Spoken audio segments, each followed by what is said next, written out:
భారత ఆర్థిక వ్యవస్థ తీవ్రమైన గడ్డు కాలాన్ని ఎదుర్కొంటోంది. పైకి గాంభీర్యాన్ని ప్రదర్శిస్తున్న ఆర్థిక పరిస్థితి డొల్లతనం తెలిసిపోతోంది. క్షీణిస్తున్న వృద్ధి రేటు, పెరుగుతున్న ద్రవ్యోల్బణంతో సంక్షోభ అంచుల్లో భారత ఆర్థిక వ్యవస్థ కొట్టుమిట్టాడుతోంది. దేశ ప్రధానమంత్రితో పాటు ఆర్థిక మంత్రి కుంగుతున్న ఆర్థికంపై ఆందోళన వ్యక్తం చేశారు కూడా.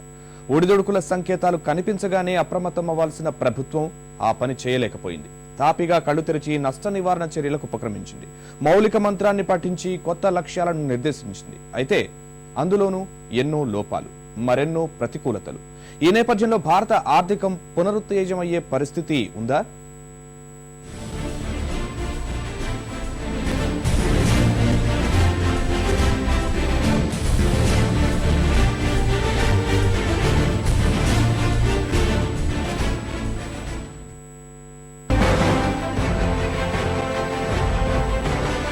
ఆర్థిక వ్యవస్థకు రూపాయి మారకం విలువ, పారిశ్రామికోత్పత్తి, స్టాక్ మార్కెట్లు, వృద్ధి రేటుతో సహా ద్రవ్యోల్బణ పరిస్థితులు మూల ఆధారం.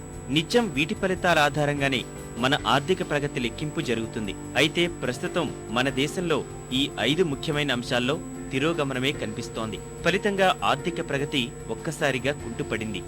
దీనికి తోడు ఈరోజు సంక్షోభ పరిస్థితుల దృష్ట్యా విదేశీ వాణిజ్య లోటు, విదేశీ మారక నిల్వలు కరిగిపోవడం సమస్య తీవ్రతను మరింత పెంచింది. ఫలితం అప్పటికే కుంగిపోయి ఉన్న భారత ఆర్థిక వ్యవస్థ మరిన్ని ఇబ్బందుల్లో పడింది.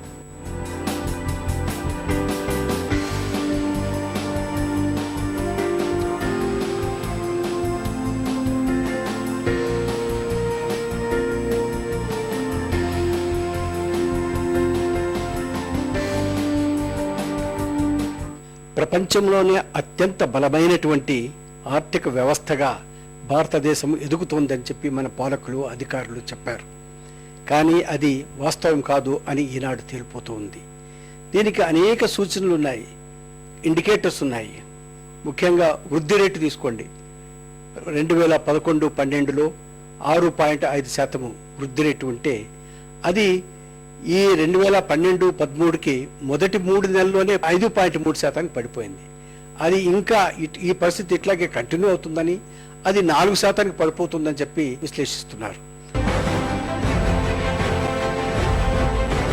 2011-12లో వృద్ధి రేటు 6.5%తో దారుణమైన పరిస్థితికి చేరింది. 2012-13 మొదటి త్రైమాసికంలో ఆరంభంలో వృద్ధి రేటు 5.3%గా నమోదవడం భారత ఆర్థిక వ్యవస్థ తిరోగమనం ఏ స్థాయిలో ఉందో చెప్తోంది.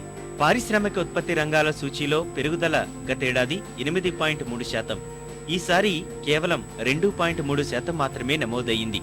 2011-12లో విదేశీ వాణిజ్య లోటు $18,500 కోట్ల కాగా 2012-13లో $26,200 కోట్ల చేరుతుందన్న అంచనాలున్నాయి. విదేశీ మారకం నిల్వలు $30,853 కోట్ల నుంచి $29,000 కోట్ల పడిపోవడం ఆందోళన పెంచుతోంది. ప్రస్తుత భారత ఆర్థిక పరిస్థితి స్టాక్ మార్కెట్లపైన తీవ్ర ప్రభావాన్ని చూపుతోంది. విదేశీ సంస్థాగత మదుపరుల నమ్మకాన్ని కోల్పోతున్న స్టాక్ మార్కెట్లు రోజురోజుకి తీవ్ర నష్టాన్ని చవిచూస్తున్నాయి. అయితే రూపాయి కొంత బలపడడం, మౌలిక రంగంలో పెట్టుబడుల లక్ష్య నిర్దేశాన్ని కేంద్రం ప్రకటించడం మార్కెట్లను లాభాల్లో పయనించేలా చేశాయి.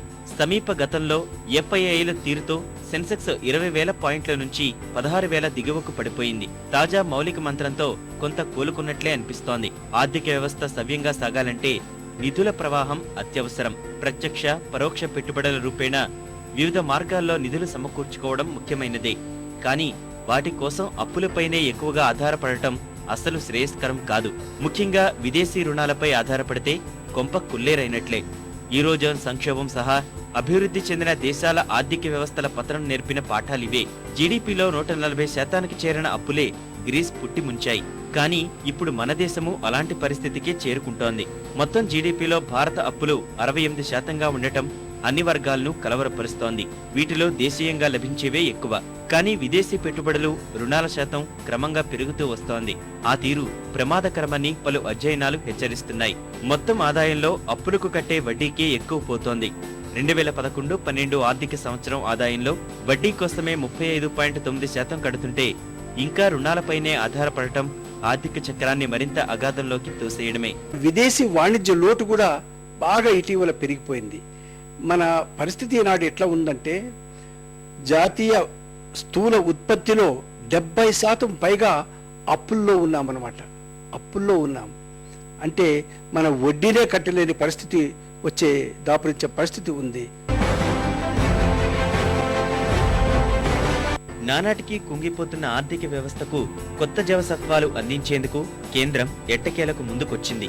అందులో భాగంగా మౌలిక రంగానికి భారీ లక్ష్యాలు నిర్దేశించింది. మౌలిక రంగంపై వివిధ శాఖల మంత్రులతో సమావేశమైన ప్రధానమంత్రి కీలక రంగాలకు 2 లక్షల కోట్ల పెట్టుబడులను లక్ష్యంగా నిర్దేశించారు. పారిశ్రామిక రంగానికి అత్యంత కీలకమైన మౌలిక రంగంలో ఉన్న సమస్యలను తీరిస్తేనే మందగమనం నుంచి బయటపడే అవకాశం ఉంటుంది. ఇప్పుడు కేంద్రం ఆ మంత్రాన్నే పఠిస్తోంది. సమస్యల్ని పరిష్కరించడంతో పాటు ఆర్థిక వ్యవస్థకు చేదోడును అందించేందుకు ఆయా రంగాల్లో పెట్టుబడుల లక్ష్యాలను కేంద్రం పెంచింది. పనిలో పనిగా ప్రైవేటు రంగానికి ఆహ్వానం పలికారు. మౌలిక రంగానికి వచ్చే 5 ఏళ్లలో 55 లక్షల కోట్ల రూపాయల పెట్టుబడులు అవసరం. ప్రభుత్వం ఒక్కటే ఇంత పెద్ద మొత్తంలో పెట్టుబడులు పెట్టలేదు. అందుకే ప్రభుత్వ ప్రైవేటు భాగస్వామ్యానికి ప్రాధాన్యతనిస్తున్నారు. గవర్నమెంట్ యొక్క పాలసీస్ అన్ని ఒక రకంగా మనం రివ్యూ చేసుకుంటే ఎనీ కామన్ మ్యాన్కి అర్థమయ్యేది, ఈరోజు ధనవంతుడు మరింత ధనవంతుడుగా మారుతున్నాడు, పేదవాడు మరింత పేదవాడుగా మారుతున్నాడు. ఇది వ్యత్యాసము ఎందుకు పెరుగుతుంది అనేది మనందరం కూడా ఈరోజు ఆలోచించాల్సిన అవసరం ఉన్నది. అదే వేరే దేశాలతో నువ్వు కంపేర్ చేసుకుంటే వాళ్ళకు స్వాతంత్రం వచ్చినప్పటి నుంచి వాళ్ళు సాధించినటువంటి ప్రగతిని మీరు చూస్తే చాలా మార్పు ఉంటుంది. కానీ దురదృష్టవశాత్తు ఈరోజు మన యొక్క ఎకనామిక్ పాలసీస్ వల్ల, అది పొలిటికల్ డిసిషన్స్ తప్పనండి, లేకపోతే ఎకనామిక్ అడ్వైజర్స్ యొక్క తప్పనండి, లేకపోతే ఏదైనా కానీ రిజల్ట్ మనకు కనబడుతుంది. మనకు ఇవాళ ఎంత దారుణం అంటే, ఒక 64 సంవత్సరాల స్వాతంత్ర అనంతరం ఈరోజు గవర్నమెంట్స్ 1 రూపీ కిలో రైస్ అమ్మేటటువంటి పరిస్థితి ఉంది. అంటే 1 రూపీ కిలో రైస్ని 7 కోట్ల మంది మన రాష్ట్రంలో తింటున్నారు అనేటటువంటి ప్రచారం ఈరోజు ప్రభుత్వం చేస్తూ ఉంది. దాన్ని బట్టి మనం అర్థం చేసుకోవాలి ఎటువంటి ఎకనామిక్ కండిషన్ మనం ఉన్నాము అనేది. సరైన మౌలిక సదుపాయాలు లేకపోవడం వల్లే భారత సర్వతోముఖాభివృద్ధి కుంటుపడిందని, వృద్ధి రేటు తగ్గుదలకు ఆ వ్యవస్థే కారణమవుతోందని పలు అధ్యయనాలు ఎప్పటినుంచో చెప్తున్నాయి. 9 ఏళ్ల కనిష్ట స్థాయికి వృద్ధి రేటు కుంగిన నేపథ్యంలో రంగంలోకి దిగిన కేంద్రం మౌలిక రంగానికి భారీ లక్ష్యాలే నిర్దేశించింది. అంతవరకు బాగానే ఉన్న గతంలో నిర్దేశించుకున్న భారీ లక్ష్యాలే నీరుగారిపోయిన దుస్థితి కళ్లకు కడుతోంది. 11వ పంచవర్ష ప్రణాళిక కాలంలో 23 లక్షల కోట్లతో మౌలిక రంగాన్ని కొత్త పుంతలు తొక్కించాలనుకున్నారు. కానీ విద్యుత్, నౌకాశ్రయాలు తదితర రంగాల్లో లక్ష్యాలు ఏమాత్రం ముందుకు కదల్లేదు. సంవత్సరానికి సగటున ప్రభుత్వ ప్రైవేటు పెట్టుబడులు 11 లక్షల కోట్ల మేర అవసరమంటున్న ప్రధానమంత్రి ప్రస్తుత సంవత్సరానికి 2 లక్షల కోట్ల రూపాయల లక్ష్యాన్ని నిర్దేశించారు. రోడ్లు, రేవులు, రైల్వే, విద్యుత్, బొగ్గు, పౌర విమానయాన రంగాలకు పెద్దపీట వేస్తామనడం ఆహ్వానించదగ్గదే. కానీ 1,46,000 కోట్ల ప్రాజెక్టులు నిలిచిపోయిన ప్రస్తుత సందర్భంలో కొత్త వాటిని ఎలా పట్టాలెక్కిస్తారో చెప్పనే లేదు.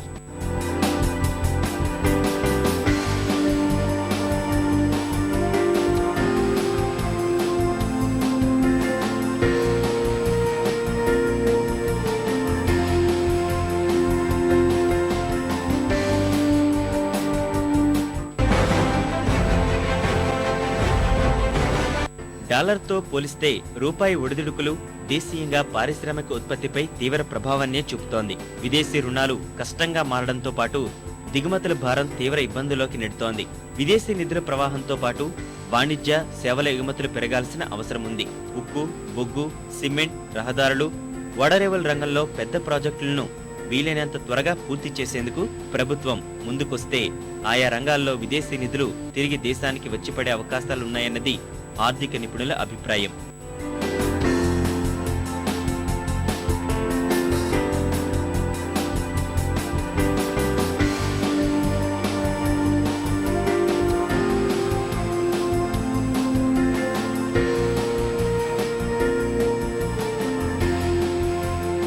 ఇప్పుడు వేరే దేశాల్లో ఎకనామికల్ గా పతనమవుతున్న దేశాలన్నీ మీరు ఒకసారి పరిగణలోకి తీసుకుంటే వాళ్ళ ఎకనామిక్ స్ట్రక్చర్ అంతా కూడా ఈ ఐటీ సెక్టార్ మీదనో, లేకపోతే ఒక ఇండస్ట్రియల్ సెక్టార్ మీదనో, లేకపోతే ఒక పర్టికులర్ దీని మీద ఉండేటటువంటి వాళ్ళకి ఎప్పటికి కూడా కొంచెం ఈ హెచ్చు తగ్గులు అనేది తగ్గుతాయి. కానీ మిక్స్డ్ ఎకానమీ ఉన్నప్పుడు ఆ పరిస్థితి రాదు. మనం వరల్డ్ వైడ్గా ఎకనామిక్ క్రైసిస్ అయి ఉన్నప్పటికి కూడా ఇండియా మనం కొంతమేర కన్నా తట్టుకొని నిలబడగలిగినామంటే that is because of the ancient philosophy of mixed economy. ఆ మిక్స్డ్ ఎకానమీకి మరింత స్ట్రెంగ్త్ మనం చేసుకోవాల్సిన అవసరం. పరిశ్రమ ఆర్థిక విధానాలను ప్రవేశపెట్టడం, పెరుగుతున్న ద్రవ్యలోటు నియంత్రణ, ప్రణాళికేతర వ్యయాన్ని అదుపు చేయడం, వృధా ఖర్చులు, లక్ష్యం లేని రాయితీలను తగ్గించుకుంటేనే పరిస్థితిలో మెరుగు. మాంద్యంలో కొట్టుమిట్టాడుతున్న దేశాల నుంచి గుణపాఠాలు నేర్చుకుని దేశీయ ఆర్థిక పరిస్థితులను ఎంత త్వరగా మెరుగుపరిస్తే అంత మంచిది. ఈ ముప్పు నుంచి ముందే బయటపడితే మేలు జరిగే అవకాశాలు కనిపిస్తున్నాయి. లేదంటే కోలుకోలేని నష్టాల్లోకి భారత్ చేరిపోవడం ఖాయంగా కనిపిస్తోంది. ప్రస్తుతానికైతే పొదుపు మంత్రం పాటిస్తున్నా అది సరిపోదు. నిజానికి సదస్సులు, సమావేశాల పేరుతో మంచినీళ్లలా డబ్బులు ఖర్చు చేస్తున్న ఘటనలు కోకొల్లలు. అవసరం లేకపోయినా విదేశీయానాలకు లెక్క లేకుండా పోతోంది. అనవసర ఖర్చులు పెరిగిపోతున్నాయి. యోజనా భవన్లో టాయిలెట్ల మరమ్మతుల ఖర్చు వ్యవహారమే అందుకు తాజా నిదర్శనం. ప్రత్యేకంగా పొదుపు చేయాల్సిన పని లేదు. వృధాను అరికట్టినా చాలు. ఏదేమైనా ఆర్థిక చక్రం తిరిగి పట్టాలెక్కేలా చర్యలు తీసుకోవాల్సిన తక్షణ అవసరం కేంద్ర ప్రభుత్వం ముందుంది.